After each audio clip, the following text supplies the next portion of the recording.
جنگ بندی کے باوجود اسرائیل کے جنوبی لبنان پر فضائی حملے جاری ہیں۔ شہر سہور کے گنجان آباد رہائشی علاقوں کو نشانہ بنایا گیا۔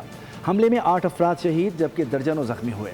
اسرائیل نے دیگر علاقوں پر بھی ڈرون حملے کیے۔ لبنان کی سول ڈیفنس ایجنسی کے مطابق قصبے شرقیہ میں ڈرون حملوں میں 2 ریسکیو اہلکاروں سمیت 3 افراد زخمی ہوئے۔ اسرائیلی فوج نے شہر سہور میں کرسچین کوارٹر سمیت مختلف علاقوں کے رہائشیوں کو انخلاء کے احکامات جاری کر دیے۔ جنگ بندی کے باوجود اسرائیل کے جنوبی لبنان پر فضائی حملے جاری ہیں۔ شہر سہور کے گنجان آباد رہائشی علاقوں کو نشانہ بنایا گیا۔ حملے میں 8 افراد شہید جبکہ درجنوں زخمی ہوئے۔ اسرائیل نے دیگر علاقوں پر بھی ڈرون حملے کیے۔ لبنان کی سول ڈیفنس ایجنسی کے مطابق قصبے شرقیہ میں ڈرون حملوں میں 2 ریسکیو اہلکاروں سمیت 3 افراد زخمی ہوئے۔ اسرائیلی فوج نے شہر سہور میں کرسچین کوارٹر سمیت مختلف علاقوں کے رہائشیوں کو انخلاء کے احکامات جاری کر دیے۔